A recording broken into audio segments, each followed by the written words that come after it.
பச்சை மாமலை போல் மேனி பவளவாய் கமல செங்கன் அச்சுதா அமரர் ஏரே ஆயர்தம் கொழுந்தே என்னும் இச்சுவை தவிர யான் போய் இந்திர லோகம் ஆளும் அச்சுவை பெரினும் வேண்டேன் அரங்கமா நகருளானே.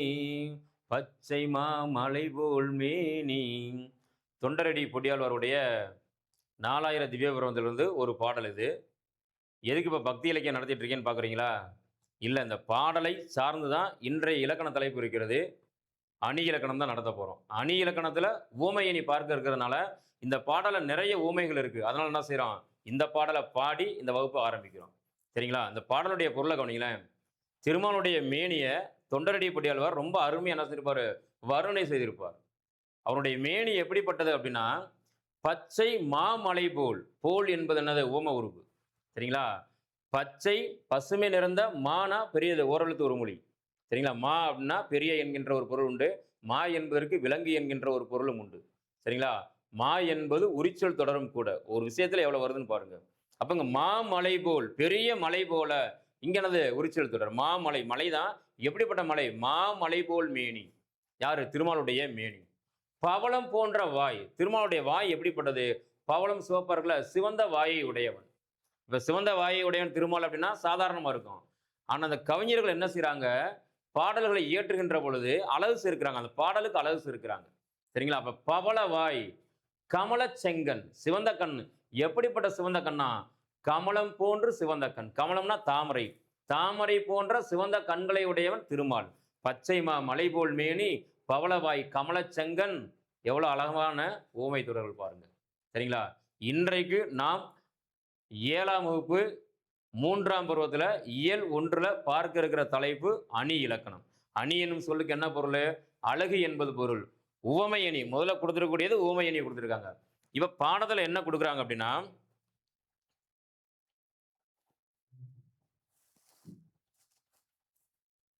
அணி என்னும் சொல்லுக்கு அழகு என்பது பொருள். சரிங்களா? 6ஆம் வகுப்புல ஒரு அணி இலக்கணம் நம்ம என்ன செஞ்சிட்டோம், பார்த்துட்டோம். அணி என்னும் சொல்லுக்கு என்ன பொருள்? அழகு என்பது பொருள். ஒரு செய்யுளை சொல்லாலும் பொருளாலும் அழகு பெறச் செய்தல அணி என்பர். சரிங்களா? ஒரு செய்யுளை சொல்லாலும் பொருளாலும் அழகு பெறச் செய்வதற்கு என்ன பேரு? அணி என்பது பெயர். உவமை அணி. அழகா ஒரு பெண்ணினுடைய முகத்தை கொடுத்துருக்காங்க. கண்களை மட்டும் என்ன செய்றாங்க, ரொம்ப குறிப்பிட்டு காட்டியிருக்காங்க. சரிங்களா? ஒரு உவமைக்காக காட்டியிருக்காங்க.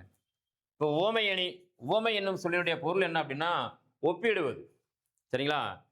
சாதாரண ஒரு பொருளை சிறப்பான ஒரு பொருளோடு என்ன செய்வது, ஒப்பிட்டு சொல்வது. சரிங்களா? சாதாரண ஒரு பொருளை சிறப்பான ஒரு பொருளோடு ஒப்பிட்டு சொல்வது. இப்போ முதல் தொடர் என்ன கொடுத்துருக்காங்கன்னா, மயில் போல ஆடினாள். சரிங்களா? ஒரு பெண் ஆடுறா, அவளுடைய ஆடல் எப்படி இருக்கு? மயில் எப்படி ஆடும் அது போல ஆட்டம் ஆடுறப்பா அவ. சரி, அப்ப சொல்லும் போது என்ன செய்யறோம் நம்ம, ஓ மயில் போல ஆடுறாளா, வியந்து நம்ம என்ன செய்வோம், பார்ப்போம். இதுதான் புலவருடைய உத்தி. சரிங்களா? அப்ப இந்த 2 தொடர் கொடுத்துருக்காங்க. முதல் தொடர் மயில் போல ஆடினாள். 2வது கவனிங்கள, மீன் போன்ற கண். அவளுடைய கண் எப்படிப்பட்டது? மீன் போன்ற கண்ணை உடையவள். சரிங்களா? இப்ப மதுரையை பொறுத்த வரைக்கும் மீனாட்சியினுடைய இயற்பெயர் என்னது? அங்கையர் கண்ணி தான். மீன் போன்ற கண்ணை உடையவள் ஆதலின் அவளுக்கு அங்கையர் கண்ணி என்பது பெயர். சரிங்களா? ரைட். இந்த 2 தொடர்களையும் நம்ம படிக்கின்ற பொழுது, நடனம் ஆடும் பெண்ணோடு மயிலையும், நடனம் ஆடுகின்ற அந்த பெண்ணோடு என்ன செய்றாங்க, மயிலை ஒப்பிட்டு சொல்லியிருக்காங்க. கண்ணோடு மீனையும் ஒப்பிட்டு இருக்காங்க. சரிங்களா? கண் எப்படிப்பட்ட கண்ணா இருக்கு? மீன் போன்ற கண்ணை உடையவளாக என்ன செய்றாங்க, மீன் இப்படிதான் இருக்கும். அந்த மீன் போன்ற கண்ணை உடையவளாக என்ன செய்றா, அவ இருக்கின்றார். 2ஐயும் ஒப்பிட்டு சொல்றாங்க. ஒப்பிட்டு கூறப்படும் பொருளை உவமை அல்லது உவமானம் என்பர். நல்லா கவனிச்சுங்க. இந்த மாதிரி ஒப்பிட்டு சொல்லக்கூடிய அந்த பொருளுக்கு என்ன பெறாம், உவமை என்பது பெயர். எதோட ஒப்பிட்டு சொல்றாங்க? கண்ணை எதோட ஒப்பிடுறாங்க? மீனோட ஒப்பிடுறாங்க. அவருடைய ஆட்டத்தை எதோட ஒப்பிடுறாங்க?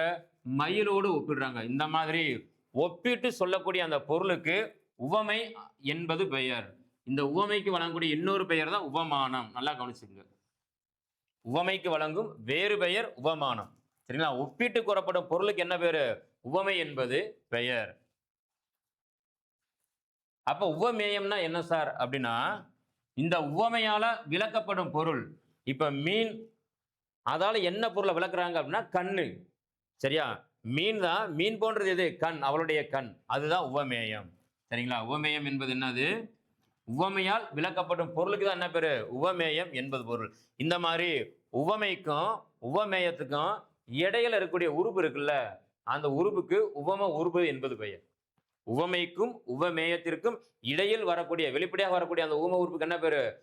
உறுப்புக்கு என்ன பேரு? உவம உறுப்பு என்பது பெயர். இந்த உவம உறுப்புகள் இலக்கணத்தில் நிறைய உண்டு. அதுல சில உவம உறுப்புகளை மட்டும் நமக்கு என்ன செய்றாங்க? புத்தகத்தில் கொடுத்திருக்காங்க. போல, புறைய, ஒப்ப, மான, கடுப்ப, அன்ன, இன்ன, நேர, நிகர அப்படின்னு கிட்டத்தட்ட பல வகையான உவம உறுப்புகள் உண்டு. சரிங்களா? ரைட். இந்த தொடர்ல வந்துள்ள போல, போன்ற என்பவை என்னதான்? உவம உறுப்புகள் ஆகும். இப்ப அடுத்து திருக்குறள்ல ஒரு குறள் கொடுத்திருக்காங்க. அகழ்வாரை தாங்கும் நிலம் போல தம்மை இகழ்வார் பொறுத்தல் தலை அப்படின்னு. பொறையுடைமை அதிகாரம் வந்து பொறையுடைமை. என கேள்விகள் எப்பவுமே எப்படி கேட்பாங்கன்னா, திருக்குறளை கொடுத்துட்டு இதில் பயன்படுத்தப்பட்டுள்ள, இந்த திருக்குறளில் பயன்படுத்தப்பட்டுள்ள அணி எது அப்படின்னு என்ன செய்யலாம்? கேட்கலாம். அதனால திருக்குறள் நல்லா என்ன செய்யுங்க? நினைவில் கொள்ளுங்கள். இப்ப பொறையுடைமை எப்பவுமே நம்ம என்ன செய்வோம்? எந்த சொல்லை பார்த்தாலும் அதனுடைய பொருள் தெரிஞ்சுக்கிடுவோம். பொறை என்னும் சொல்லுக்கு பொறுமை என்பது பொருள். உடைமை என்பது என்னது? கை கொள்ளுதல், பொறுமையை கடைபிடித்தல், பொறுமையை கை கொள்ளுதல் வேண்டும் என்ன செய்றாரு? திருவள்ளுவர் பொறையுடைமைன்னு தலைப்பு வச்சிருக்காரு அதிகாரத்திற்கு. சரிங்களா? ஒரு அழகான குறள் கொடுத்திருக்காங்க. அகழ்வாரை தாங்கும் நிலம் போல தம்மை இகழ்வார் பொறுத்தல் தலை. நாம அந்த நிலத்துக்கு மேல நின்று அந்த நிலத்தை என்ன செய்யறோம்? தோன்றோம். சரிங்களா? அப்படி தோண்டுகின்ற நம்மை கூட என்ன செய்யுது? அந்த நிலம் பொறுமையாக என்ன செய்யுது? பாதுகாக்கும். அகழ்வாரை தாங்கும் நிலம் போல, தன்னை தோண்டுபவரையும் தாங்கி நிற்கும் நிலம் போல தம்மை இகழ்வார் பொறுத்தல் தலை. நம்மளை யாராவது இகழ்ந்து பேசுனா நம்ம என்ன செய்யணுமா? பொறுமையாக இருக்கணும். எப்படி பொறுமையா இருக்கணும்? அந்த நிலத்தை போல பொறுமையாக இருக்க வேண்டும். சரிங்களா? யாராவது நம்மளை திட்டாங்கன்னு வச்சுங்களேன், பதிலுக்கு நம்ம என்ன செய்யக்கூடாது? திட்டக்கூடாது, வையக்கூடாது. சரிங்களா? அப்புறம் அவனுக்கு நமக்கு என்ன வேறுபாடு உண்டு? கற்றவனுக்கும் கல்லாதவனுக்கும் வேறுபாடு வேண்டும்ல. சரிங்களா? அப்ப பொறுமையை கடைபிடித்தல் வேண்டும். பொறுமை கடலினும் பெரியது. சரிங்களா? பொறுமையுடையவன் தான் என்ன செய்வான்? வாழ்வில் முன்னேறுவான். பொறுமையாக இருக்க நம்ம என்ன செய்யணும்? கற்றுக்கொள்ளுதல் வேண்டும். எதற்கு என்ன செய்யக்கூடாது? உடனே எதிர்வினை ஆற்றுதல் கூடாது. அதுதான் வள்ளுவர் ரொம்ப அழகா எழுதுறார். மிகப்பெரிய வாழ்வியல் தத்துவம். நிலம் எப்படி தாங்கி நிற்கிறது, அதுபோல் நீயும் என்ன செய்ய? பொறுமையாக இரு அப்படின்னு என்ன சொல்றாரு? வள்ளுவர் சொல்றாரு.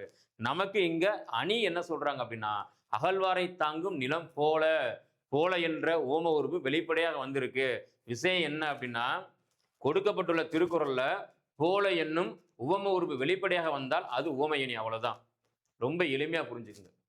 உவம உறுப்புகள் வெளிப்படையாக வந்தால் உவமையணி. அப்ப மறைந்து வந்தால் என்னங்கய்யான்னு கேட்கக்கூடாது. அதுக்கு அடுத்து சொல்லு. சரிங்களா? அப்ப இந்த திருக்குறளை கவனிங்க.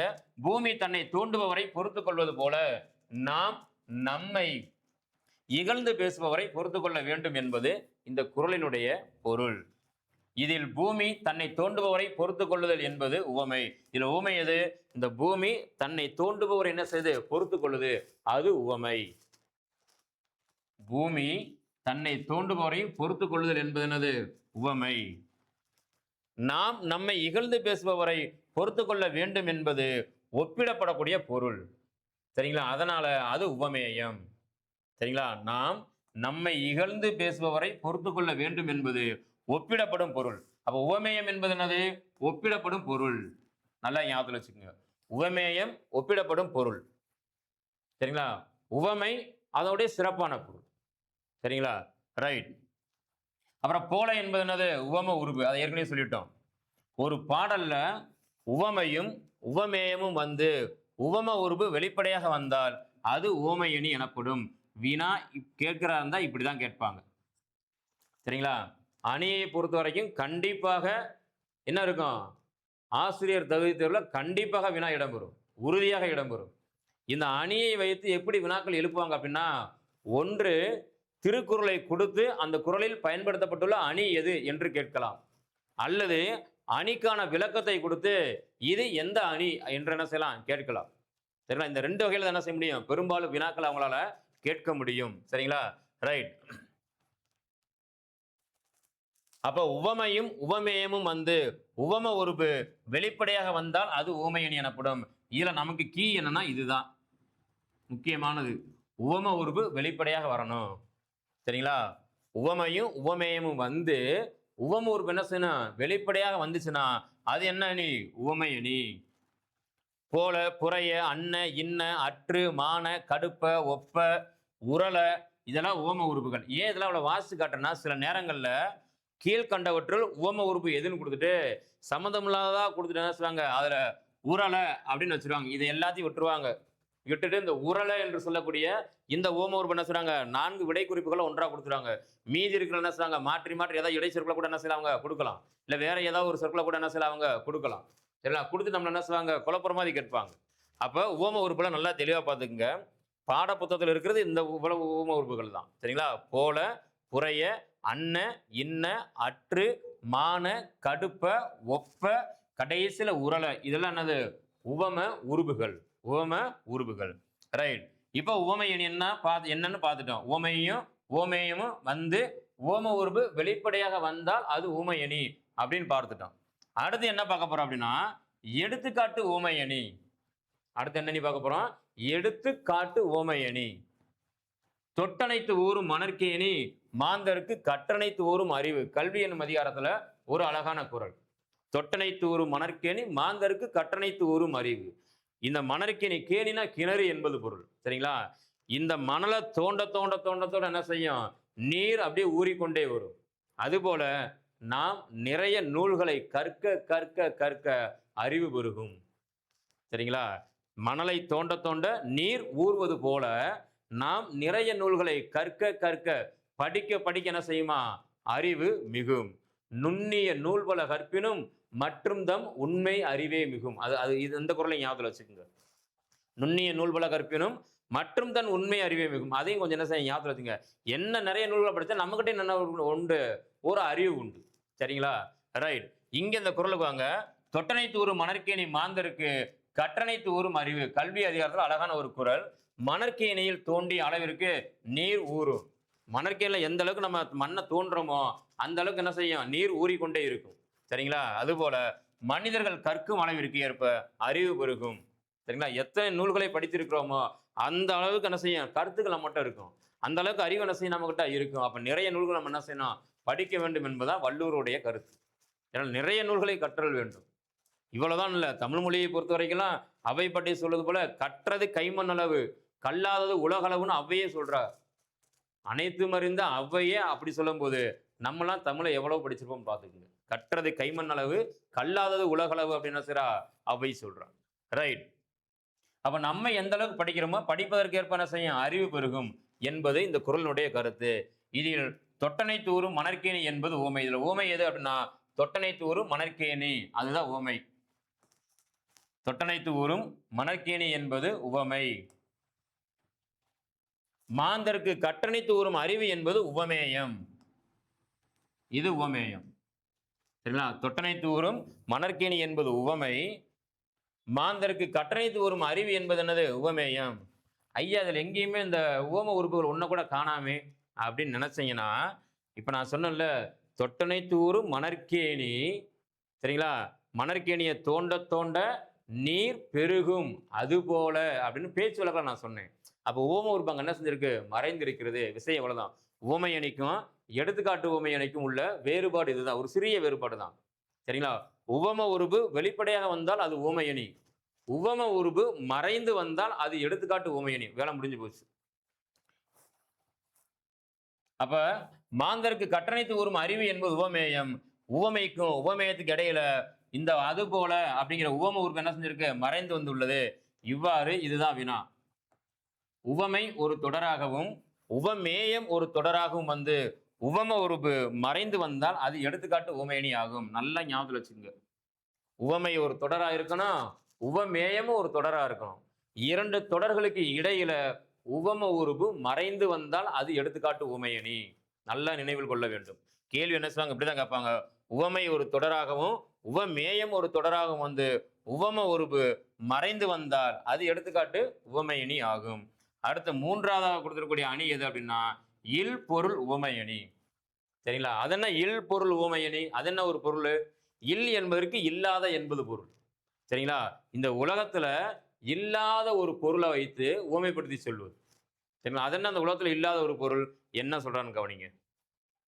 மாலை வெயிலில் மலைத்தூறல் பொன்மலை பொழிந்தது போல் தோன்றியது. பொன்மலை பொழிந்தது போல். இப்போ போல் என்பது ஓமை உருவு வெளிப்படை வந்துருச்சு. சரிங்களா? மாலை வெயில் நமக்கு தெரியும். மலைத்தூறல் மாலை நேரத்தில் மலைத்தூறல் தூரும். இந்த பொன்மலை என்பதை நம்ம என்ன செஞ்சதில்லை இது வரைக்கும், கேள்விப்பட்டதில்லை, பார்த்ததும் இல்லை. தங்கத்தை யாராவது உருக்கி அப்படியே மழையை பெய்ய விட முடியுமா? இல்லை. அப்போ பொன்மலை என்பதற்கு அதுதான் பொருள். சரிங்களா? மாலை வெயில்ல மழை பெய்கிறது. அந்த மழை பெய்கின்ற பொழுது அந்த காட்சி எப்படி தெரியுதா? பொன்மலை பொழிந்தது போல கவிஞனுக்கு தெரிகிறது. அப்ப இந்த உலகத்துல இல்லாத ஒன்றை உவமைப்படுத்தி சொல்வதற்கு என்ன பேரு? இல் பொருள் உவமையை என்பது பெயர். அடுத்து 2வது எடுத்துக்காட்டு என்ன கொடுத்திருக்காங்கன்னா, காலை கொம்பு முளைத்த குதிரை போல. குதிரைக்கு என்னைக்காவது கொம்பு முளைச்சு பார்த்திருக்கோமா? என்றைக்காவது குதிரை கொம்பு முளைச்ச குதிரையை பார்த்திருக்கோமா? காது 2 இருக்கும். கொம்பு என்னைக்காவது முளைச்சிருக்கா? இல்ல. அப்ப உலகத்துல இல்லாத ஒரு விஷயம். சரிங்களா? அப்ப அந்த காளை எப்படி இருக்கான்? கொம்பு முளைத்த குதிரை போல பாய்ந்து வந்தது. காளை எப்படி பாய்ந்து வந்தது? கொம்பு முளைத்த குதிரை போல பாய்ந்து வந்தது. இத்தொடர்களில் பொன்மலை பொழிந்தது போல், கொம்பு முளைத்த குதிரை போல் என்னும் உவமைகள் வந்துள்ளன. உலகில் பொன் மழையாக பொழிவதும் இல்லை, நடக்காது. தங்க என்னைக்கு என்ன செய்யாது? மழையாக பொழிவதும் இல்லை. கொம்பு முளைத்த குதிரையும் இல்லை. இது 2மே இல்லை. இவ்வாறு உலகில் இல்லாத ஒன்றை உவமையாக கூறுவதே இல் பொருள் உவமையணி. வினா இப்படிதான் கேட்பாங்க. சரிங்களா? உலகில் இல்லாத ஒன்றை உவமையாக கூறுவது என்ன அணி அப்படின்னு கேட்டா இல் பொருள் உவமையணி. அதிலே பேர் இருக்கு பாருங்க, விடை இருக்கு பாருங்க. சரிங்களா? 8 கால் பூச்சிக்கு எத்தனை கால்? அதிலே 8 கால் பூச்சின்னு சொல்லியாச்சு. அந்த மாதிரி தான் உலகத்துல இல்லாத ஒரு பொருளை உவமைப்படுத்தி சொல்வது எந்த அணி அப்படின்னா இல் பொருள் உவமையணி. வேலை முடிந்தது. ரைட். அப்ப இதுல என்ன செய்றாங்க? 3 வகையான அணி கொடுத்திருக்காங்க. 3 வகையான அணிக்கு என்னது, என்ன வேறுபாடுகள் அப்படிங்கிறத நம்ம என்ன செஞ்சிட்டோம், பார்த்துட்டோம். கற்பவை கற்றபில் என்ன கொடுத்திருக்கான்னு கவனிங்க. தொடர்கள் கொடுத்திருக்காங்க. அதுல உவமை, உவமேயம், உவம உருபு தனித்தனியா பிரிச்சு எழுத சொல்றாங்க. நம்மளுக்கு பயிற்சி. சரிங்களா? முதல் எடுத்துக்காட்டு அவங்க கொடுத்துட்டாங்க. மலரன்ன பாதம். பாதம் சரிங்களா? நம்முடைய காலினுடைய அடிப்பகுதி. அது எப்படிப்பட்டது? மலரன்ன பாதம். மலர் போன்ற பாதம். மலர். மலர் எவ்வளவு மென்மையானது. கோவலன் கண்ணகி இருவர் இருக்காங்க. சரிங்களா? கோவலன் தன்னுடைய தவறை உணர்ந்துட்டு கண்ணகிட்ட வந்து புலம்புறான். தன்னுடைய கணவனுடைய புலம்பலை கேட்ட கண்ணகி, பரவாயில்ல இருக்கட்டும், நீங்க உணர்ந்துட்டீங்களா, அது போதும். தன்னுடைய கார் சிலம்பு என்ன செய்றா? கலட்டி கையில கொடுத்துட்டு என்ன செய்றா? இதை போய் வித்துட்டு வாங்க, நம்ம மறுபடியும் என்ன செய்வான், நல்ல செல்வ செழிப்போட வாழ்வான், இதை வித்துட்டு வாங்க அப்படின்னு தன்னுடைய கார் சிலம்ப கலட்டி கோவலன்ட்ட கொடுக்குறா. சரியா? கோவலன் என்ன செய்றான்? மதுரைக்கு வந்து என்ன செய்யணும், அதை விற்க வரணும். ஏன்னா சோழ நேரத்தில் என்னது, வாங்குறதுக்கு ஆள் கிடையாது. அவ்வளவு விலை மதிப்புள்ள ஒரு பொருள் அந்த கார் சிலம்பு. முழுக்க முழுக்க எதால் ஆனது? மாணிக்க பரல்களால் ஆன கார் சிலம்பு, கண்ணகியினுடைய கார் சிலம்பு. சரிங்களா? அப்படிப்பட்ட கார் சிலம்பை கொண்டு என்ன செய்றான்? மதுரைக்கு விற்பதற்காக அவன் வர்றான். அப்ப கண்ணகி கேட்கிறா, நானும் உங்க கூட வரவா அப்படின்னு கேட்கிறா. உடனே கோவலன் சொல்றான், அம்மா நான் செல்லும் பாதை கரடு முரடான பாதை, நிறைய முட்கள் இருக்கும், நிறைய கற்கள் இருக்கும். உன்னுடைய பாதமும் மென்மையானது. எதை போன்ற மென்மையானது? மலரை போன்ற மென்மையான பாதம் கொண்டவள் நீ. நீ மட்டும் என் கூட நடந்து வந்து நினைச்சுக்கேன், அதுல ஒரு சின்ன கல்லு குத்துனா கூட என்னால் என்ன செய்ய முடியாது, தாங்க முடியாது அப்படின்னு சொல்லுவான். ஏன் சொல்றேன்னா அந்த மலர் போன்ற மென்மையானது, அதுக்காக சொல்றேன். அப்ப மலர் போன்ற மென்மையான பாதம். அதுல ஊமை எது? மலர். சரிங்களா? உவமேயம் எது? எதுக்காக ஊமையை சொல்ற? பாதம். உவம உருவு எது? அன்னை என்பது உவம உருவு. அன்னை என்பது என்னது? உவம உருவு. அடுத்த எடுத்துக்காட்டு என்ன கொடுக்குறாங்கன்னா, தமிழ் எப்படிப்பட்ட தமிழா? தேன் போன்ற தமிழ். தேன் என்ன செய்யும்? இனிக்கும். தேன் என்ன செய்யும்? இனிக்கும். அப்ப தமிழும் இனிக்கும். தமிழுக்கும் அமுதென்று பேர் பாடியிருக்கான்ல நம்ம புலவன். சரிங்களா? அப்ப எது? தமிழ் தேன் போன்று இனிக்கும். சரிங்களா? அப்ப தேன் என்பது என்னது? ஊமை, ஒப்பிடக்கூடிய பொருள். தமிழை எதுக்கு ஒப்பிடுறாங்க? தேனுக்கு ஒப்பிடுறாங்க. அப்ப தேன் என்பது உவமை, தமிழ் என்பது உவமேயம்,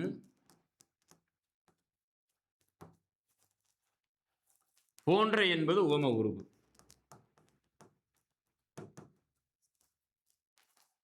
அடுத்து புலி போல பாய்ந்தான் சோழன். புலி போல யாராவது பாய முடியுமா? இருந்தாலும் சோழனுடைய அந்த பாய்ச்சல், அந்த வேகம் எப்படி இருக்கான்? புலியை போல இருக்கான். சரிங்களா? அப்ப இதுல ஊமை எது? புலி. சோழனுடைய பாய்ச்சல் எதற்கு ஊமையாக சொல்லப்படுது? புலிக்கு ஊமையாக சொல்லப்படுகிறது. புலி போல என்ன சொன்னா பாய்ந்து வர்றானா. உவமேயம் எது? பாய்ந்தான், பாய்தல். பாய்ந்த சோழன். யார் அதை செயலை செய்யறானா? அவன் தான் உவமேயம். பாய்ந்தான் சோழன்.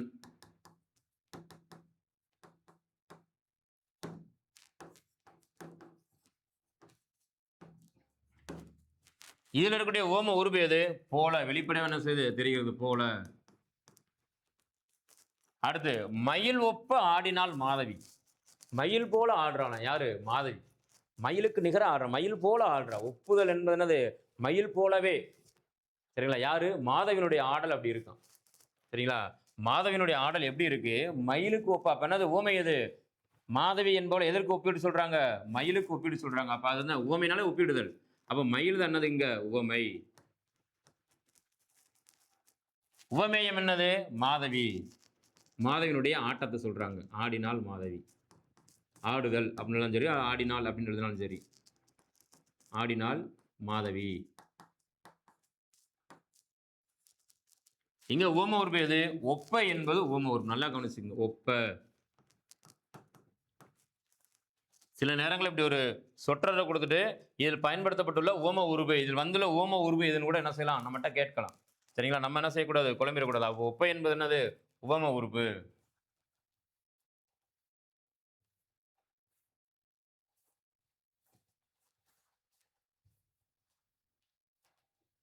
அடுத்து இது ஒரு முக்கியமான இலக்கண பகுதி. தொடருக்கு பொருத்தமான உவமையை எடுத்து எழுதுக. சரிங்களா? ஒரு சொற்றொடர் கொடுத்துருக்காங்க. அதற்கு 2 வகையான விடை குறிப்புகள் கொடுத்துருக்காங்க. சரிங்களா? ஊம தொடர் கொடுத்துருக்காங்க. அதில் எது பொருந்தும் அப்படின்னு கேட்குறாங்க. சரிங்களா? என்ன கொடுக்குறாங்கன்னா, என் தாயார் என்னை காத்து வளர்த்தாள். எப்படி காத்து வளர்த்தாள்? தாயை கண்ட சேயை போல காத்து வளர்த்தாள். எழுத முடியுமா? இல்ல. தாயை கண்ட சேய் என்ன செய்யும்? இயங்கும். சரிங்களா? கண்ணை இமை காப்பது போல இது பொருந்தும். அப்ப என் தாயார் என்னை கண்ணை இமை காப்பது போல காத்து வளர்த்தாள். சரிங்களா?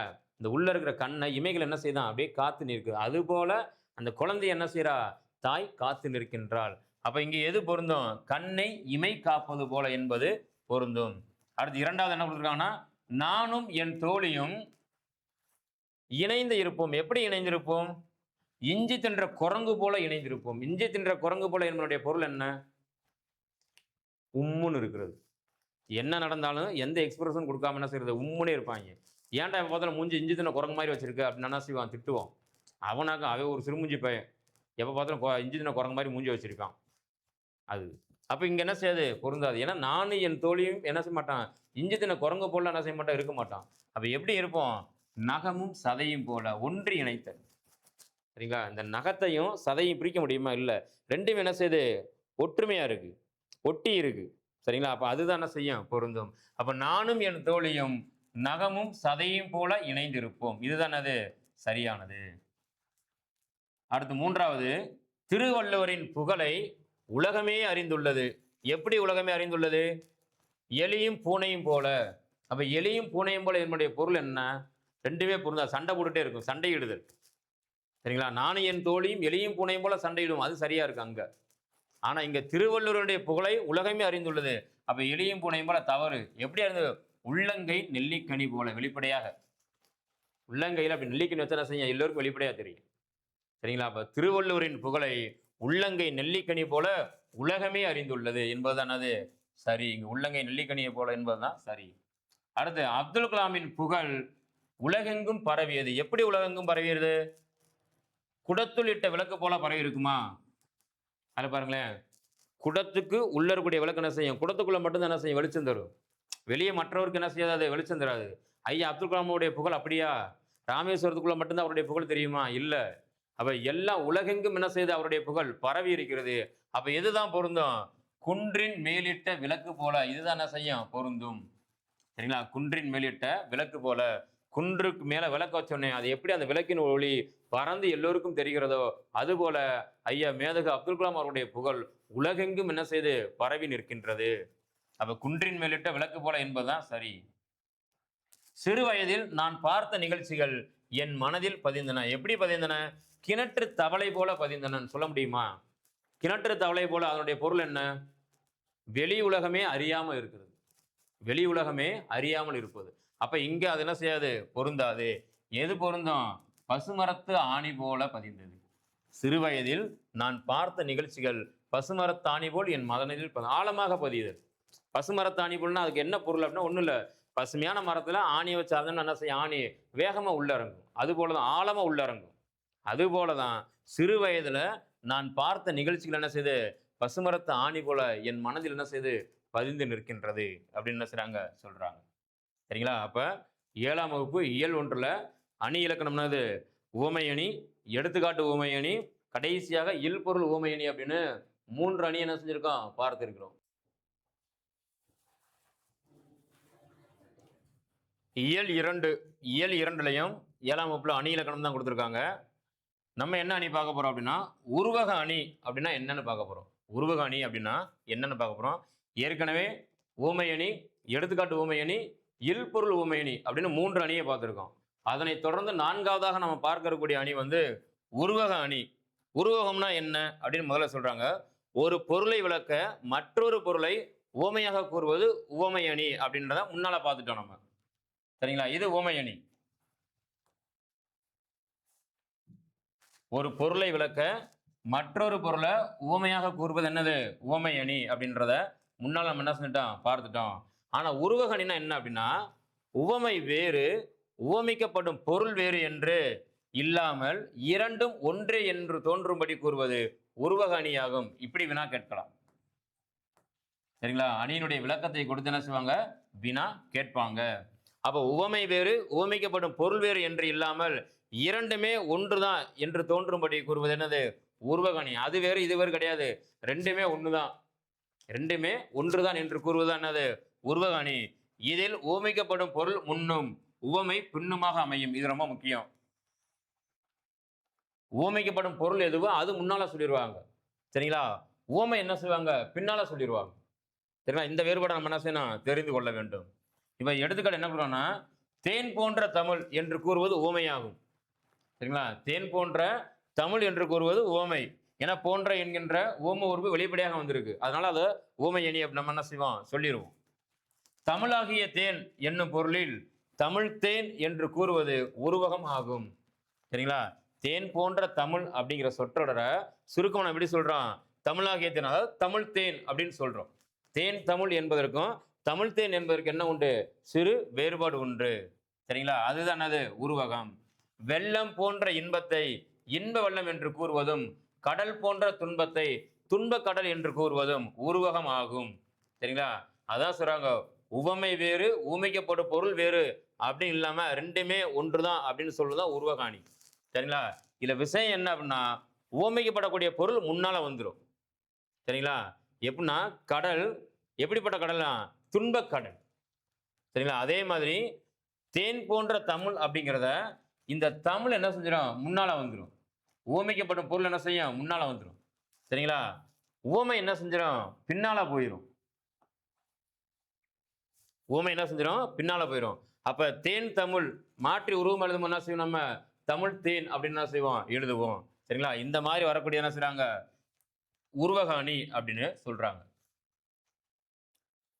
பாடல் என்ன பாடல் கொடுத்துருக்காங்க அப்படின்னா, வையம் தகலியா வார்கடலை நெய்யாக வெய்ய கதிரோன் விளக்காக செய்ய சுடராளியான் அடிக்கே சூட்டினேன் சொல்மாலை இடர் ஆளி நீங்குகவே என்று. இடர் ஆளினா துன்பக்கடல், ஆளினா கடல் அப்படின்னு அர்த்தம். இடர்னா துன்பம் என்பது பொருள். சரிங்களா? துன்பக்கடல் நீங்குகவே என்று அப்படின்னு ஒரு அழகான ஒரு பாடல் என்ன செய்றாங்க? கொடுத்திருக்காங்க. ஆழ்வாருடைய ஒரு பாடல். இப்பாடலில் பூமி அகல் விளக்காகவும், இந்த பூமி எப்படி இருக்கான்? அகல் விளக்காகவும், கடல் நெய்யாக, கடல் எப்படி இருக்கு? நெய்யாக, கதிரவன் சுடராக, நெருப்பு. சரிங்களா? பூமி அகல் விளக்கு, அகல் விளக்கு பூமி. இது அகல் விளக்கா நினைச்சுக்கோங்க. அகல் விளக்கு பூமி. இதுல உள்ள இருக்கக்கூடிய இந்த நெய் என்னது? கடல். கடல் எப்படி இருக்கான்? நெய்யா இருக்கான். இது பூமி, இந்த நெய் என்னது? கடல். கடல் என்ன செய்றாங்க? நெய்யா சொல்றாங்க. அதுல வரக்கூடிய இந்த வெளிச்சம் இருக்குல்ல, இந்த நெருப்பு, அந்த நெருப்பு எப்படி இருக்கான்? சுடர். சரிங்களா? கதிரவன், கதிரவன் என்ன செய்றாங்க? சுடராக சொல்றாங்க.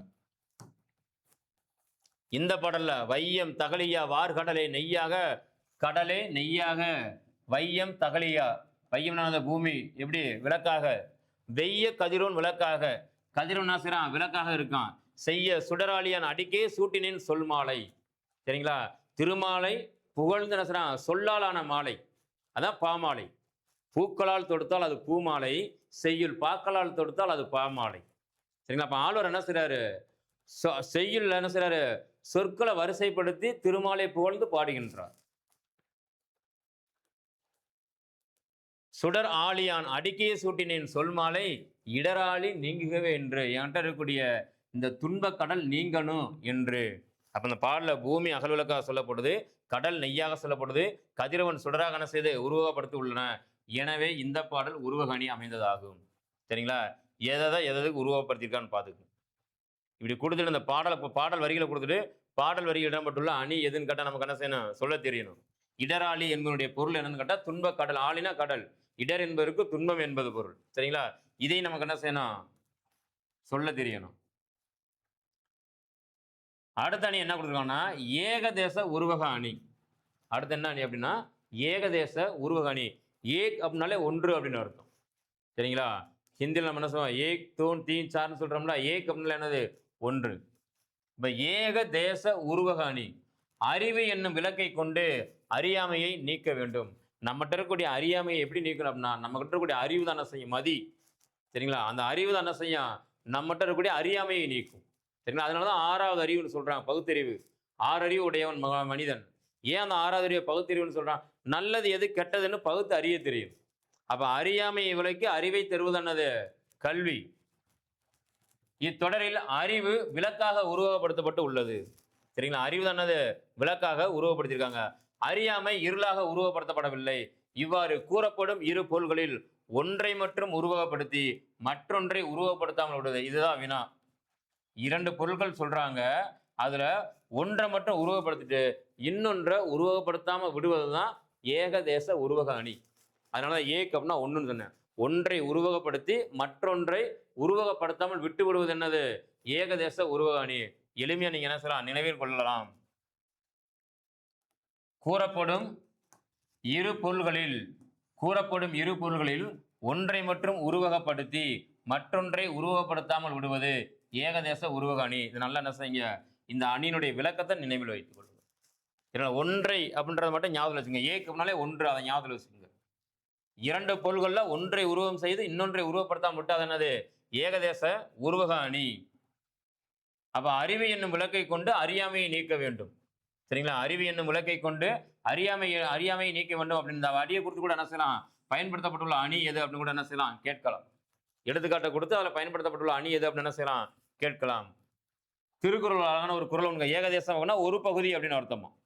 ஏகதேசம் என்பதற்கு என்ன பொருள், ஒரு பகுதி என்பது பொருள். திருக்குறள் தெரிந்து தெளிதல் நினைக்கிறேன், அதிகாரம் 51வது அதிகாரம், கிட்டத்தட்ட 505வது குறள். இந்த குறள் 505வது குறள். பெருமைக்கும் ஏனை சிறுமைக்கும் தத்தம் கருமமே கட்டளைக்கல் அப்படின்னு ஒரு அழகான ஒரு குறள் கொடுத்துருக்காங்க. ஏகதேச உருவணிக்கு ஒரு சிறந்த ஒரு குறள் இது. சரிங்களா? பெருமைக்கும் சிறுமைக்கும், இந்த வார்த்தை நல்லா ஞாபகம் வச்சுங்க. பெருமை என்பதுங்கிறது உயர்ந்த குணத்தை குறிக்கக்கூடியது. பெருமை என்பது உயர்ந்த குணம், சிறுமை என்பது தாழ்ந்த குணம். சரிங்களா? சிறுமை என்பதுக்கு ஆப்போசிட். அப்படியே பெருமை சிறுமை முரண். இப்ப பெருமை என்பது உயர்ந்த குணம், சிறுமை என்பது தாழ்ந்த குணம். தத்தம் கருமமே கட்டளைகள். கருமம் என்பதற்கு என்ன பொருள், செயல் என்பது பொருள். கருமம் அப்படின்னா கர்மமே கண்ணாயினார். சரிங்களா? அப்ப கர்மம் என்பதற்கு என்ன பொருள், வினை, செயல் என்பது பொருள். சரிங்களா? ஒரு மனிதன் உயர்ந்த எண்ணம் கொண்டவனா அவன் தாழ்ந்த எண்ணம் கொண்டவனா என்பதை எது உறுதிப்படுத்தும், அவனுடைய செயல்களை உறுதிப்படுத்தும். அவனுடைய செயல்களை என்ன செய்யாத உறுதிப்படுத்தும். ஒரு மனிதவன் உயர்ந்தவனா தாழ்ந்தவனா என்பதை எதை வைத்து முடிவு செய்யலாம் அப்படின்னா அவனுடைய செயலை வைத்து முடிவு செய்யலாம் அப்படின்னு வள்ளுவர் ரொம்ப அழகா சொல்றார். இதே அவ்வை பாடிட்டு கேட்கிறாங்க, உயர்ந்தவன் தாழ்ந்தவனை எப்படி வகைப்படுத்துறது அப்படின்னு. அவ்வை ரொம்ப அழகா சொல்றா, இட்டார் பெரியோர் இடாதவர் இழிகுலத்தார். முடிச்சுட்டா, வேலை முடிஞ்சு. இந்த உலகத்தில் எவன் உயர்ந்தவன்னா எவன் கொடுக்கின்ற தன்மை உடையவனோ அவனெல்லாம் உயர்ந்தவன். அப்ப கொடுக்காத தன்மையுடையவன் அவன் தான். இருந்தும் கொடுக்காது இருப்பவன் தான் தாழ்ந்தவன். ஏன்னா சில பேர் இல்லாம இருப்பான், அவனால கொடுக்க முடியாது, அவனை நீங்க நினைச்சிடக்கூடாது. இருந்தும் கொடுக்காமல் இருக்கிறான்ல அவன் தான் தாழ்ந்தவன். அப்ப உயர்வு தாழ்வு என்பது நம்முடைய செயல்களில் தான் உண்டே ஒழிய பிறப்பால் அல்ல என்பதுதான் வள்ளுவனுடைய குறள். அதனாலதான் அவன் எழுதுகின்ற பொழுது எப்படி எழுதுறான், பிறப்புக்கும் எல்லா உயிர்க்கும் சிறப்புவா செய்தொழிலால் வெற்றுமையான் அப்படின்னா. பிறக்கின்ற பொழுது மனிதன்ட்ட எந்த விதமான ஜாதிகளும் கிடையாது. ஆனால் அவன் செய்யும் செயல்களை வைத்து அது என்ன செய்து உருவாகிறது. சரிங்களா? அவன் செய்யும் செயல்களால் தான் அவன் என்ன செய்யறான், பிரிவாக பிரிந்து நிற்கின்றான். அதுதான் உண்மையும் கூட. அப்ப இங்க உயர்ந்த எண்ணங்கள் தாழ்ந்தவன், உயர்ந்தவன் தாழ்ந்தவன் என்பதை எதை வைத்து அறிந்து கொள்ளலாம்? அவன் செய்யும் செயல்களை வைத்து அறிந்து கொள்ளலாம் என்பதுதான் யாருடைய தன்மை? வள்ளுவருடைய பொருள். தத்தம் கருமமே கட்டளைக்கல். கட்டளைக்கு என்ன? கட்டளைகள் என்பதனுடைய பொருள் என்ன? உரசுகின்ற கல், உரசி பார்க்கறது. இப்ப தங்கத்தை உரசுறாங்கல்ல, தங்கத்தை உரசி பார்த்து என்ன செய்வாங்க? அது உண்மையான தங்கம், பியூர் கோல்டா அல்லது போலி தங்கம் அப்படின்னு சொல்லுவாங்க, கண்டுபிடிப்பாங்க. உரசி பார்ப்பாங்கல்ல, அதுதான் உரைகள் அப்படின்னு அர்த்தம். கட்டளைகள் என்பதற்கு இங்க என்ன பொருள்னா உரைகள். சரிங்களா? கல்லு தான். என்ன கல்லு? உரைக்கின்ற கல்லு, தேய்க்கிற கல்லு. சரிங்களா? தங்கத்தை தேய்ச்சி பார்ப்போம்ல, அந்த கல்லு. நல்லா நினைவில் வைத்துக்கோங்க. வள்ளுவர் மக்களின் செயல்களை பொன்னின் தரத்தை அறிய உதவும் உரைகளாக உருவம் செய்கிறார். சரிங்களா? மக்களுடைய செயல்களை பொன்னின் தரத்தை, அதாவது தங்கத்தினுடைய தரத்தை அறிய உதவும் உரைகள் என்ன செய்றாரு? உருவகம் செஞ்சுட்டு மக்களது உயர்வையும் தாழ்வையும் பொன்னாக உருவகம் செய்யவில்லை. சரிங்களா? அவங்கள்ட்ட மக்கள்கிட்ட இருக்கக்கூடிய உயர்வு தாழ்வாங்க சில பொன்னாக உருவகம் செய்யல. இந்த மாதிரி ஒன்றை உருவகம் செய்து மற்றொன்றை உருவகம் செய்யாது விடுவதற்கு ஏகதேச உருவகணி என்பது பெயர். அவ்வளவுதான். இதை தாண்டி நீங்க என்ன செய்யணும்? எதையுமே யோசிக்க வேணாம். அப்ப ஏகதேச உருவகணி என்பது என்னது? ஒன்றை உருவகப்படுத்தி மற்றொன்றை உருவகப்படுத்தாமல் விடுவது ஏகதேச உருவகணி. சரிங்களா? ரைட். அதுக்கு எடுத்துக்காட்டு என்ன கொடுத்துருக்காங்க? பெருமைக்கும் ஏனை சிறுமைக்கும் தத்தம் கருமமே கட்டளைகள். கட்டளைகள்னா உரைகள். சரிங்களா? ரைட். அடுத்த அறிவு என்னும் விளக்கை கொண்டு அறியாமையை நீக்க வேண்டும். இந்த எடுத்துக்காட்டை கொடுத்து கேட்டாலும் அது ஏகதேச உருவாணி தான். இந்த திருக்குறளை கொடுத்து பெரும்பாலும் திருக்குறளை தான் பயன்படுத்துவாங்க. ஏன்னா இன்னைக்கு வரக்கூடிய தேர்வுகளில், போட்டித் தேர்வுகளில் திருக்குறளை தவிர்த்து ஒரு வினா இடம்பெறாது. எப்படி ஆயின்னு என்ன செய்வாங்க? எந்த தேர்வாக இருந்தாலும் சரி, கண்டிப்பாக திருக்குறளிலிருந்து என்ன செய்யும்? ஒரு வினா இடம்பெறும். அதனாலதான் தமிழுக்கு கதி அப்படின்னு சொல்றாங்க. தமிழுக்கு கதி என்று அழைக்கும் இரு நூல்கள் எது அப்படிங்கிறத நீங்க என்ன செய்யுங்க? கமெண்ட்ல கீழே கொடுங்க.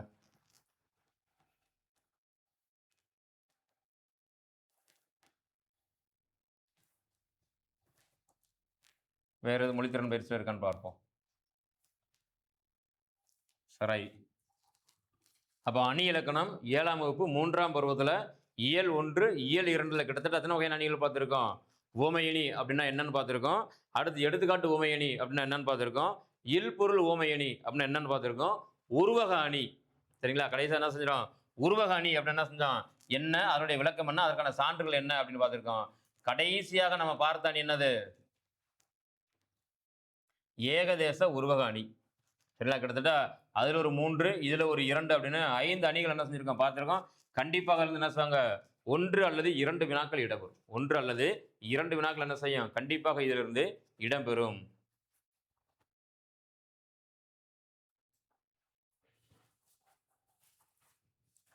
இரண்டு இயல்களில் அணி இலக்கணம் பார்த்தோம். 3வது இயல்ல நம்ம பார்க்க இருக்கிற தலைப்பு வந்து பார்த்தீங்கன்னா ஆகுபெயர். முதல்ல ஆகுபெயர்னா என்ன அப்படிங்கிற ரொம்ப எளிமையாக தெரிஞ்சுக்குங்க. ஒன்றன் இயற்பெயர் அதனோடு தொடர்புடைய மற்றொன்றிற்கு ஆகி வருவது. சரிங்களா? நல்லா ஞாபகம் வச்சுங்க. ஒன்றன் இயற்பெயர் அதனோடு தொடர்புடைய மற்றொன்றிற்கு ஆகி வருவதற்கு என்ன பேரு? ஆகுபெயர் என்பது பெயர். ஒரு எடுத்துக்காட்டு சொல்லி விளக்குங்க அப்படின்னா, எளிமையான ஒரு எடுத்துக்காட்டு. வகுப்பறை சிரித்தது அப்படின்னு சொல்றோம். வகுப்பறையே சிரிக்குதுப்பா அப்படின்னு சொல்றோம்.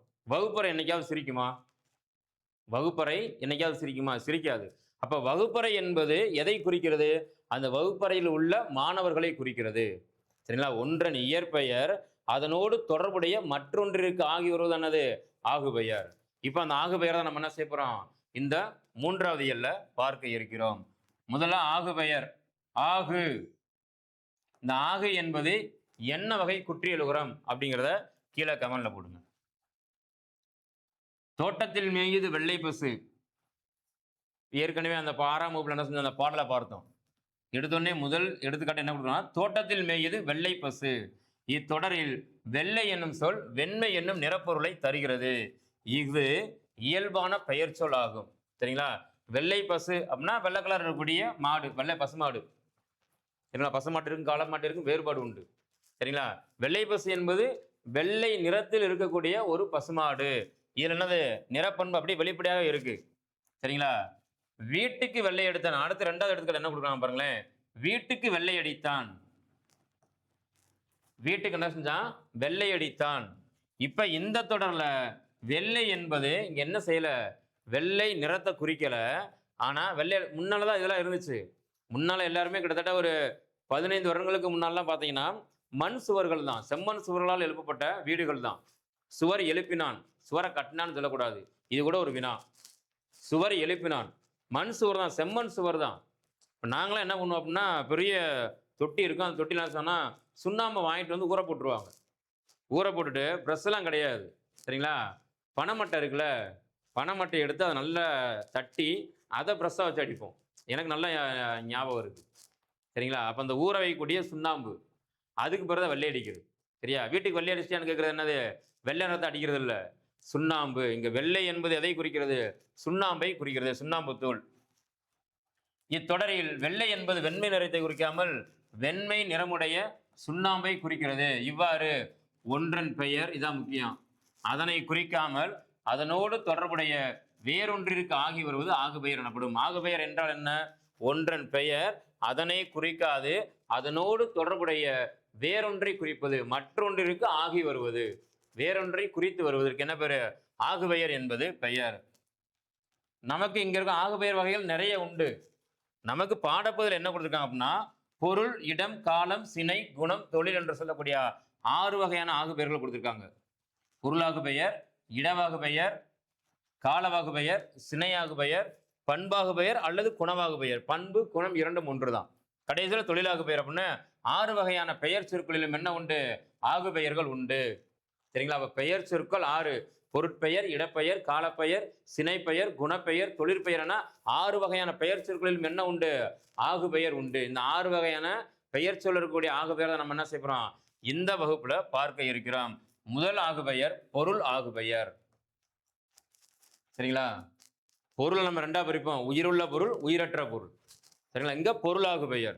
எடுத்துக்காட்டு என்ன கொடுத்துருக்காங்கன்னா, மல்லிகை சூடினாள், சொற்றொடர் அவ்வளவுதான். மல்லிகை சூடினாள் என்பது சொற்றொடர். மல்லிகை என்னும் ஒரு முழு பொருளின் பெயர் அதன் ஓர் உறுப்பாகிய மலரை குறிக்கிறது. இந்த மல்லிகை என்பது என்ன சொல்லுதான், மலரை குறிக்கிறது. இவ்வாறு ஒரு பொருளின் பெயர் அதன் சினையாகிய உறுப்புக்கு ஆகி வருவது பொருளாகு பெயர் சரிங்களா. மல்லிகை என்பது ஒரு பொருள், ஆனா அது அதை குறிக்கல, அதோடு இருக்கக்கூடிய ஒரு உறுப்பு எதுவா, மலர் சரிங்களா, பூவை குறிக்கிறது. மல்லிகை என்பது மல்லிகை செடி இருக்கு, அந்த செடியில் இருக்கக்கூடிய மொட்டு இருக்கு, அப்புறம் கிளைகள் இருக்கு, இலைகள் இருக்கு, எல்லாம் இருக்கு. இதெல்லாம் சேர்ந்ததுக்கு பிறகு என்னது, அந்த மல்லிகை செடி என்பது சரிங்களா. ஆனா இங்க மல்லிகை சூடினாள் என்பது எதை குறிக்குது, அந்த மல்லிகை செடியை ஒட்டுமொத்தமா குறிக்கல, அந்த மல்லிகை என்பது பூவை மட்டும், மலரை மட்டும் என்ன செய்து குறிக்கிறது. அதான் சொல்றாங்க, ஒரு பொருளின் பெயர் அதன் சினையாகிய உறுப்புக்கு மற்றொன்றுக்கு ஆகி வருவது பொருளாகு பெயர் எனப்படும். இதனை முதலாகு பெயர் என்றும் கூறுவர். பொருளாகு பெயருக்கு வழங்கக்கூடிய இன்னொரு பெயர் என்னது, முதலாகு பெயர். வினா கேட்டா அப்படி கேட்கலாம் சரிங்களா. பொருளாகு பெயரின் வேறு பெயர் என்ன அப்படின்னு சொல்லலாம், கேட்கலாம். அப்ப முதலாகு பெயர். இப்ப மல்லிகை சூடினாள் என்பதில் வந்துள்ள ஆகு பெயர் எது அப்படின்னு கேட்கலாம், பொருளாகு பெயர். ரைட். அடுத்து இடவாகு பெயர். சடுகுடு போட்டியில் தமிழ்நாடு வெற்றி பெற்றது. அது என்ன சடுகுடு போட்டி, முன்னெல்லாம் அதுதான் பெயராக இருந்தது, அப்புறம் காலப்போக்கில் எப்படி மாறிடுச்சு, கபடி கபடி கபடின்னு மாறிச்சு சரிங்களா. சடுகுடு என்பது கபடியை குறிக்கும். அப்போ சடுகுடு போட்டியில் தமிழ்நாடு வெற்றி பெற்றது அப்படின்னு என்ன செய்றாங்க, கொடுத்துருக்காங்க, ஒரு சொற்றொடர் கொடுத்துருக்காங்க. தமிழ்நாடு என்னும் இடப்பெயர் அவ்விடத்தை சேர்ந்த விளையாட்டு அணியை குறிப்பதால் இது இடவாகு பெயர். தமிழ்நாடு அப்படிங்கிற இந்த இடப்பெயர் சரிங்களா, இங்கு எதை குறிக்குது, தமிழ்நாட்டில் இருக்கக்கூடிய அந்த அணியை சேர்ந்த வீரர்களை குறிக்குது சரிங்களா. அந்த அணியை என்ன செய்தது குறிக்கிறது. இவ்வாறு அந்த இடப்பெயரை, தமிழ்நாடு என்னும் இடப்பெயர் அந்த இடத்தை சேர்ந்த விளையாட்டு அணியை குறிப்பதற்கு என்ன பேரு, இட ஆகு பெயர் என்பது பெயர் சரிங்களா. ஒன்றன் இயற்பெயர் தன்னை குறிக்காது, அதனோடு தொடர்புடைய மற்றொன்றுக்கு ஆகி வரும். அப்ப தமிழ்நாடு என்பது இடம், ஆனா இங்க தமிழ்நாட்டை குறிக்கல. தமிழ்நாடு வெற்றி பெற்றது அப்படின்னா தமிழ்நாடு என்னும் பெயர் வெற்றி பெறல, இடம் வெற்றி பெறல, அந்த தமிழ்நாட்டினுடைய அணி என்ன செய்யுது, வெற்றி பெறுது சரிங்களா. மற்றொன்று, அதனோடு தொடர்புடைய மற்றொன்றை என்ன செய்து குறித்து வருகிறது. இது இடவாகு பெயர். அடுத்து காலவாகு பெயர். டிசம்பர் சூடினாள், சொற்றொடர் என்னது, டிசம்பர் சூடினாள். இத்தொடரில் டிசம்பர் என்னும் கால பெயர் அக்காலத்தில், அதுக்கு பேர் டிசம்பர் பூ இப்பெல்லாம் இல்லை, பார்க்க முடியல சரிங்களா. மல்லிகை மற்ற பூக்களை கூட என்ன செய்யறோம், நம்ம பார்த்துறோம், ரோஜா கூட என்ன செஞ்சிடறோம் பார்த்துறோம். டிசம்பர் பூன்னு ஒன்று உண்டு. பேச்சு வழக்கில் நம்ம டிசம்பர் பூனே சொல்லுவேன். ஏன்னா அது டிசம்பர் மாதத்தில் என்ன செய்யும், அந்த அந்த காலத்தில் தான் அது விளையும். அதனால அதுக்கு டிசம்பர் பூனே பேர். சரிங்களா? இன்னைக்கு அது இல்லை. அப்போ இங்கே டிசம்பர் சூடினால் அப்படிங்கிறது டிசம்பர் மாதத்தில் விளையக்கூடிய பூவை குறிக்கும். அந்த பூவுக்கே டிசம்பர் பூன்னு பேர். சரிங்களா? இது காலம். ஏன்னா டிசம்பர் என்பது என்னது, காலத்தை குறிக்கக்கூடியது. அதனால அது என்னது, காலம். அப்ப டிசம்பர் என்கின்ற இந்த காலம் அந்த காலத்தை குறிக்காது, அங்க என்ன செய்யுது, பூவை குறிக்கிறது. ஏன்னா சூடினால், டிசம்பர் சூடினால்னா டிசம்பர் மாதத்தை எடுத்து சூட முடியும் இல்ல. அப்ப டிசம்பர் மாதத்தில் மலர்கின்ற அந்த மலரை சூடினால் என்று நம்ம என்ன செய்யணும், எடுத்துக்கொள்ள வேண்டும். இந்த மாதிரி ஒன்றன் இயற்பெயர் அதனோடு தொடர்புடைய மற்றொன்று இருக்கு, பிரிதொன்று இருக்கு, என்ன செய்யும், ஆகி வரும். அதனாலதான் அது என்னது, ஆகு பெயர். இங்கு காலத்திற்கு ஆகி வந்தனால என்ன பேரு, காலவாகு பெயர். அடுத்து சினை. சினைனா உறுப்பு. தலைக்கு ஒரு பழம் கொடு, தலைக்கு ஒரு பழம் கொடு. அப்படின்னா ஒரு தலைக்கு ஒரு பழமா கொடுப்பாங்க, இந்த இருக்கு தலை, இதுக்கு ஒரு பழமா கொடுப்பாங்க அப்படின்னு இல்லை. இங்க தலை என்பது ஒவ்வொரு மனிதனையும் குறிக்கிறது. அப்போ ஒவ்வொருத்தருக்கும் என்ன செய்ய, ஒவ்வொரு பழத்தை கொடு அப்படி என்பதுதான் அதனுடைய பொருள். அப்ப தலைக்கு ஒரு பழம் கொடு, இத்தொடருக்கு ஆளுக்கு ஒரு பழம் கொடு என்பது பொருளாகும். ஒவ்வொரு ஆளுக்கு என்ன செய்ய, ஒரு பழத்தை கொடு என்பது பொருள். இவ்வாறு சினையின், சினைனா உறுப்பு அப்படின்னு அர்த்தம். தெரியல, அங்க கொடுத்துருக்காங்க பாருங்க, சினைனா உறுப்பு. இவ்வாறு சினையின் பெயர் முதலாகிய பொருளுக்கு ஆகி வருவது சினையாகு பெயர் எனப்படும். சரிங்களா? ஒரு சினையினுடைய பொருள் பெயரு முதலாகிய பொருளுக்கு என்ன செய்யும், ஆகி வரணும், அதுக்கு என்ன பேரு, சினையாகு பெயர் என்பது பெயர். அப்ப தலைக்கு ஒரு பழம் அப்படின்னா தலைக்கு ஒரு பழம் கொடுக்கறதுல ஒவ்வொருத்தனுக்கு என்னது, ஒரு பழம் கொடு என்பதுதான் அதனுடைய பொருள். அடுத்து பண்பு அல்லது குணம். சரிங்களா? இனிப்பு தின்றான், இனிப்பு தின்றான். இத்தொடரில் இனிப்பு என்னும் பண்பு பெயர் அப்பண்பை உடைய தின்பண்டத்தை குறிப்பதால் இது பண்பாகு பெயர். சரிங்களா? இனிப்பு என்பது அங்க தின்பண்டத்தை குறிக்குது. ஏன்னா இனிப்பு என்பது என்னது, சுவை. அப்ப இனிப்பு சுவை எது தரும், அந்த சுவையுள்ள ஏதோ ஒரு தின்பண்டம் தரும். அப்ப இனிப்பு என்பது இங்க சுவை தான், ஆனா அந்த சுவையை குறிக்கல. அது என்ன செய்யுது, ஏதோ ஒரு தின்பண்டத்தை என்ன செய்யுது, அங்க குறிக்கின்றது.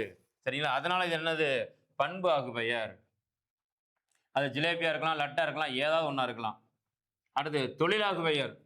பொங்கல் உண்டான், பொங்குவதனால் அதற்கு பொங்கல் என்பது பெயர். பொங்கி வருவதனால் அதற்கு என்ன பேரு, பொங்கல் என்பது பெயர்.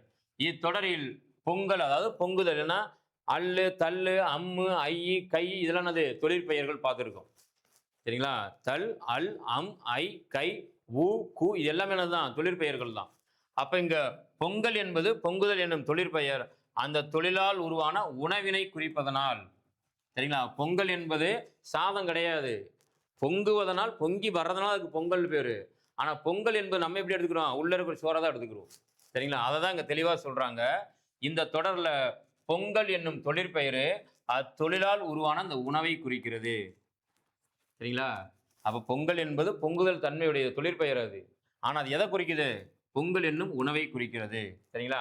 ஆகையினால் அது என்ன பெயரு, தொழில் ஆகு பெயர். சரிங்களா? ஆகையினால் என்ன பேரு, தொழிலாகு பெயர். அப்ப பொருளாகு பெயர் என்றால் என்ன, இப்பொருள், இடம், காலம், சினை, குணம், தொழில் என்று சொல்லக்கூடிய பெயர் சொல் வகைகள் 6. அந்த 6 வகையான பெயர்கள்லையும் ஆகு பெயர்கள் உண்டு. அதற்கான எடுத்துக்காட்டுகள் என்ன அப்படிங்கிறத தெளிவாக என்ன செஞ்சுட்டு நம்ம பார்த்து விட்டோம். அடுத்து என்ன பார்க்க போறோம்னா, இரட்டை கிளவி பார்க்க போறோம். சரிங்களா? கிளவி என்பது உச்சரிப்பு ரொம்ப முக்கியம். ஏன்னா கொஞ்சம் அழுத்தி கிளவின்னு உச்சரிச்சு என்ன ஆயிரும், நம்ம வீட்டுக்கு பக்கத்தில் இருக்கக்கூடிய கிளவியா மாறிடுவாங்க, வயதான மூதாட்டியாக என்ன செய்வாங்க, மாறுவாங்க. ரைட். இங்கே கிளவி என்பதற்கு என்ன பொருள் அப்படின்னா, சொல் என்பது பொருள். சரிங்களா? பதம் என்றாலும் சொல் என்றாலும் கிளவி என்றாலும் நெல்லு என்றால் கூட சொல்லை குறிக்கும். நெல்லு என்றால் கூட என்ன செய்யும், சொல்லை குறிக்கும். சொல்லுக்கு வழங்கக்கூடிய வேறு பெயர்கள். இரட்டை கிளவி அப்படின்னா 2 சொற்கள் அப்படின்னு அர்த்தம். இரட்டை கிளவி என்பதனுடைய பொருள் என்னது, 2 சொற்கள், 2 சொல். ஏன்னா கல்விகுதி பயன்படுத்தணும், அதான் முன்னால 2 எண்ணு பெயர் போட்டோம்ல, அதனால என்ன தேவையில்லை, கல்விகுதி பயன்படுத்த வேண்டிய அவசியம் இல்லை. 2 சொல் அப்படின்னாலே போதும். தங்கை விறுவிறுவென நடந்து சென்று தோட்டத்தில் மலர்ந்த மலர்களை கலகலவன சிரித்தபடியே, கலகலவன சிரித்தபடியே மலமளவென கொய்ய தொடங்கினாள். மலர் கொய்ய தொடங்கினால ஞாபகம் வச்சுங்க, மலர் கொய்கிறாள். இது முக்கியம். சரிங்களா? மலர் கொய்தாள் என்பது சரியான சொற்றொடர். அப்போ தங்கை, தங்கச்சி விறுவிறுவென வேகமா நடந்து போய் தோட்டத்தில் மலர்ந்த மலர்கள் என்ன செய்யறாளாம், கலகலன்னு சிரிச்சுக்கிட்டே, மலமலன்னா என்னது வேகமாக, கலகலன்னா என்னது சிரிச்சுக்கிட்டே. சரிங்களா? மலமலன்னா வேகமா என்ன செய்யலாம்? கொய்கின்றாள், கொய்ய தொடங்கினாள். இத்தொடரில் உள்ள விறுவிறு, கலகல, மலமல ஆகிய சொற்களை கவனியுங்கள். இவை ஒவ்வொன்றிலும் அசை சொற்கள் இரண்டிரண்டாக இணைந்து வந்துள்ளன. கல ஒரு அசைச்சொல், கல 2 அசைச்சொல் சேர்ந்து வருது. சரிங்களா? ஒவ்வொன்றா என்ன செய்து இணைந்து வந்திருக்கு. அவற்றை பிரித்து பார்த்தால் பொருள் தரவில்லை. இவ்வாறு இரட்டையாக இணைந்து வந்து பிரித்தால் தனிப்பொருள் தராத சொற்களை இரட்டை கிளவி என்பர். 2 சொற்கள் சேர்ந்து வரும். அதை பிரித்தால் என்ன செய்யாது? பொருள் தராது. இரட்டை கிளவி என்றால் என்ன? 2 சொற்கள் சேர்ந்து வரும். ஆனால் பிரித்தால் பொருள் தராது. பெரும்பாலும் இரட்டை கிளவி சொற்கள் பெரும்பாலும் ஒலிக்குறிப்பு சொற்களா இருக்கும். சரிங்களா? ஒண்ணா சத்தம். சரிங்களா? பெரும்பாலும் இரட்டை கிளவி சொற்கள் ஒலிக்குறிப்பு சொற்களா இருக்கும். 2 என்ன செய்யும்? சேர்ந்தா வரும். எனக்கு பாரதிதாசனுடைய ஒரு பாடல் ஒன்று என்ன செய்யுது? நினைவுக்கு வருகிறது. சரிங்களா? பாரதிதாசனுடைய ஒரு அழகான பாட்டு உண்டு.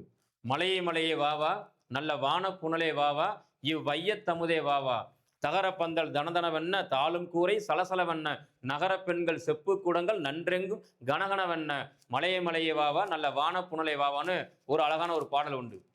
சரிங்களா? அப்ப தகர பந்தல் தனதனவென்ன, தாளும் குறை சலசலவென்ன. சரிங்களா? இது எல்லாம் என்னது? தனதன கனகன சலசல, இதுல என்ன?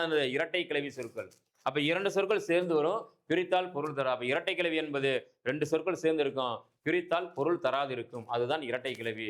அப்ப எடுத்துக்காட்டுகள் என்ன கொடுத்துருக்காங்க? விறுவிறு, கலகல, மலமல, சடசட, படபட, டமடம, இதெல்லாம் என்னது? இரட்டை கிளவி சொற்கள். அப்ப இரட்டை கிளவினால அடுத்து என்ன கேட்பாங்க? கண்டிப்பாக அடுக்கு தொடர் கேட்பாங்க. சரிங்களா?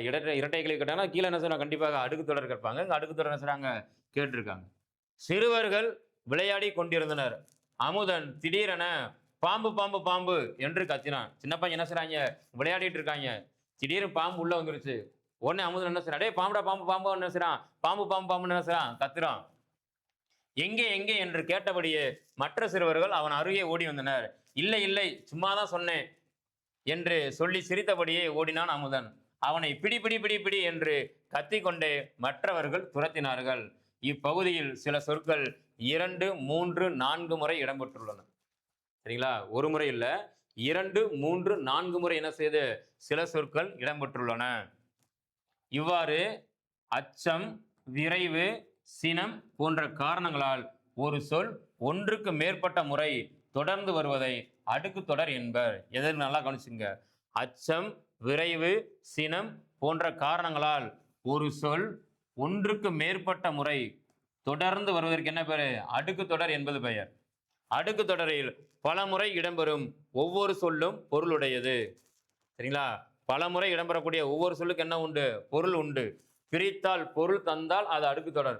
பிரித்து பொருள் தரலைன்னா அது என்னது? இரட்டை கிளவி. நல்ல நினைவில் எளிதில் என்ன செய்யலாம்? நீங்க நினைவில் வைத்துக் கொள்ளலாம். அப்ப எங்கே எங்கே 2 முறை என்ன செய்யுது? ஒரு சொல் அடிக்கி வருது. அப்ப எங்கே என்பதை தனியா பிரிச்சா கூட என்ன செய்யும்? ஒரு வினா எழுப்பும், ஒரு பொருள் தரும். பாம்பு பாம்பு பாம்பு 3 முறை என்ன செய்யுது? அடிக்கி வருது. அப்ப பாம்பு என்பதை பிரித்தால் கூட என்ன செய்யும்? ஒரு பொருளை தரும். அடுத்து பிடி பிடி பிடி பிடி என்று என்ன செய்யறான்? கத்திக்கொண்டே போறான். பிடி பிடித்தல், தனியா ஒரு பொருளை பிரிச்சா, ஒரு சொல்ல பிரிச்சா கூட என்ன செய்யும்? பொருளை தரும். சரிங்களா? பிரித்து பொருள் தந்தால் அடுக்கு தொடர். பிரித்து பொருள் தரலைன்னா என்ன செய்யாது? அடுக்கு தொடர் ஆகாது, இரட்டை கிளவி அதுக்கு தரும். சரிங்களா? கலகல, சடசட, அதனால சொன்னேன் ஒலி குறிப்பு சொற்கள் என்ன செய்யும்? அது இருக்கும். சரிங்களா? அதிகபட்சமாக அடுக்கு தொடர் 1, 2, 3, 4 முறை வரை அதிகபட்சமாக செய்து அடிக்கி வரும். வினாக்கள் கேட்பாங்க. சரிங்களா? அடுக்கு தொடர் அதிகபட்சமாக எத்தனை சொற்கள் அடிக்கி வரும்னா 4 சொல். சரிங்களா? கடைசியில் கொடுத்துருக்காங்க பாருங்க. பிடி பிடி பிடி பிடி என்று கத்திக்கொண்டே மற்றவர்கள் என்ன செய்றாங்க? துரத்தினார்கள். அடுத்து அடுக்கு தொடர் இரட்டைகள் என்ன செய்றாங்க? ஒரு ஒப்பீடு சொல்றாங்க. அடுக்கு தொடரில் உள்ள சொற்களை தனித்தனியே பிரித்து பார்த்தாலும் அவற்றுக்கு பொருள் உண்டு. இரட்டை கிளவியை பிரித்தால் அது பொருள் தருவதில்லை. சரிங்களா? அதான் ரொம்ப எளிமையா சொன்னேன். பிரித்து பொருள் தந்தால் அது அடுக்கு தொடர். பிரித்து பொருள் தராது போனால் அது இரட்டை கிளவி. ஒரு நோட்டை போட்டு கூட நீங்க எழுதி வச்சுங்க. அவ்வளவுதான், வேலை முடிஞ்சிச்சு. அடுக்கு தொடரில் ஒரே சொல் 2 முதல் 4 முறை வரை வரும். இதுதான் வினா. ஒரு சொல் 2 முதல் 4 முறை வரை அடுக்கி வருவது அடுக்கு தொடர். சரிங்களா? அடுக்கு தொடரில் ஒரு சொல் எத்தனை முறை வரை அடுக்கி வரும் அப்படின்னு கேட்டாங்கன்னா ஆப்ஷன்ல 2, 3, 4, 5 வரையும் கொடுத்துருவாங்க. அப்ப 4 முறை வரை என்ன செய்யுமா? அது அடுக்கி வரும். இரட்டை கிளவியில் ஒரு சொல் 2 முறை மட்டுமே அடிக்கு வரும். இதுதான் வினா. சரிங்களா? அடுக்கு தொடர்ல ஒரு சொல் 4 முறை மட்டுமே 4 முறை வரை என்ன செய்யும்? அடிக்கு வரும். ஆனா இரட்டை கிளைவில 2 சொற்கள் மட்டும் தான் என்ன செய்யும்? அடிக்கு வரும். கலகல, படபட, சடசட, டமடம, தனதன, கலகல, சரசர இது எல்லாமே ஒலிக்குறிப்பு சொற்கள். சரிங்களா? 2 சொற்கள் என்ன செய்யும்? அது இருக்கும். அது என்னது? இரட்டை கிளைவி. அதனால அதுக்கு இரட்டை கிளைவினே பேரு. அடுக்கு தொடரில் சொற்கள் தனித்தனியே நிற்கும். சரிங்களா? பாம்பு பாம்பு பாம்பு, எங்கே எங்கே, பிடி பிடி பிடி. அடுக்கு தொடர்ல என்ன செய்யும்? சொற்கள் தனித்தனியே நிற்கும். தனித்தனி என்ன செய்யும்? நிற்கும். சரிங்களா? ஆனா இரட்டை கிளைவில சொற்கள் என்ன செய்யும்? இணைந்தே நிற்கும். சேர்ந்துதான் இருக்கும். பிரிக்க முடியாது.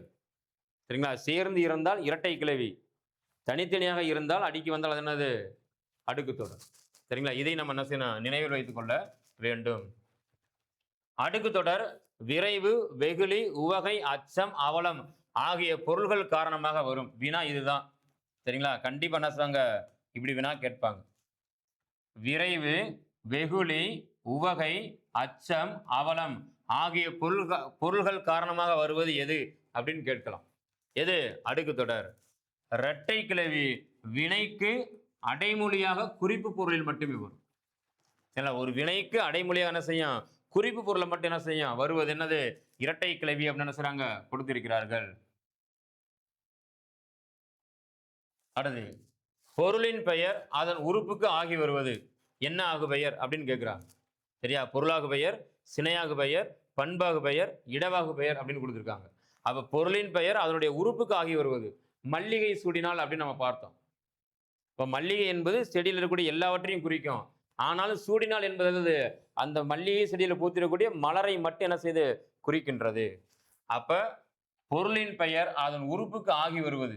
ஒரு பொருளுடைய பெயர் அதனுடைய உறுப்புக்கு ஆகி வருவது என்னது? பொருளாகு பெயர்.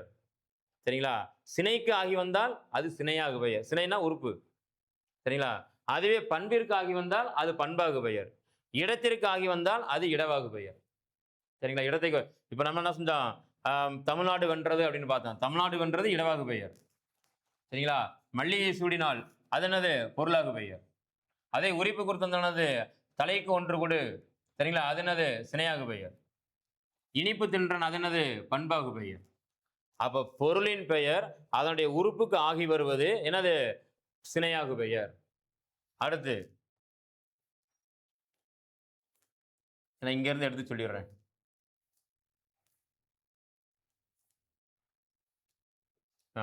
இங்கதான் அன்லைன் பண்ணியிருக்கோம். பொருளின் பெயர் அதனுடைய சினை அதாவது உறுப்புக்கு ஆகி வருவது பொருளாகு பெயர். சரிங்களா? இதுக்கு தான் என்ன செஞ்சான்? மல்லிகை சூடினார்.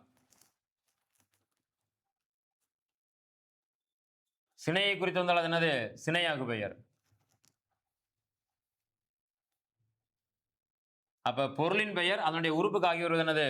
பொருளாகு பெயர். ஏன்னா அதிலேயே வினாலேயே விடை உண்டு. பொருளின் பெயர் அதனுடைய உறுப்புக்கு ஆகி வருவது பொருளாகு பெயர். எடுத்துக்காட்டு மல்லிகை சூடினால். இந்த எடுத்துக்காட்டை நம்ம பக்கத்தில் எழுதி வச்சுக்கிடுவோம்.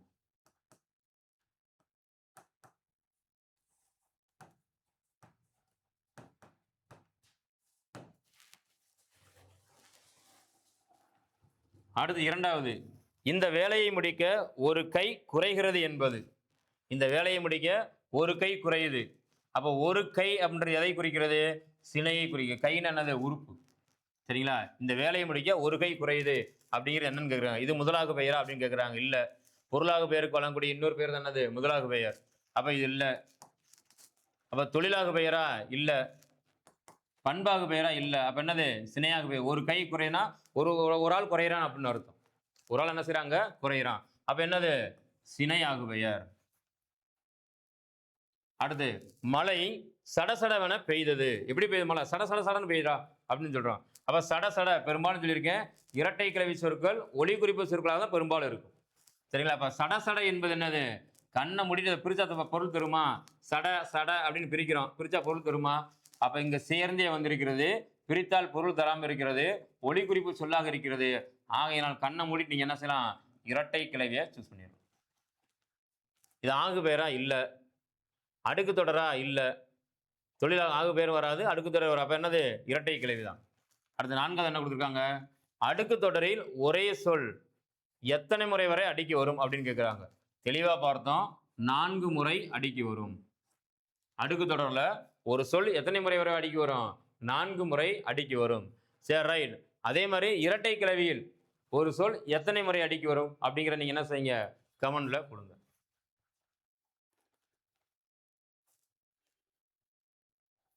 வேற எது இலக்கணம் சார்ந்து கொடுத்துருக்காங்க பார்த்துக்குருவோம்.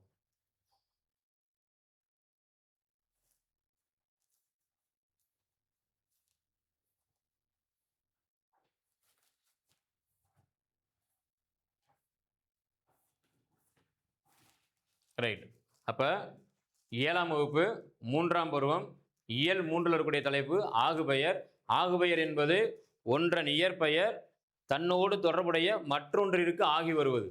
ஆகுபெயர் அப்படின்னு என்ன செஞ்சோம் பார்த்தோம். அது பெயர் சொல் 6 வகைகள் என்ன செய்யும், ஆகுபெயர் இடம்பெறும்.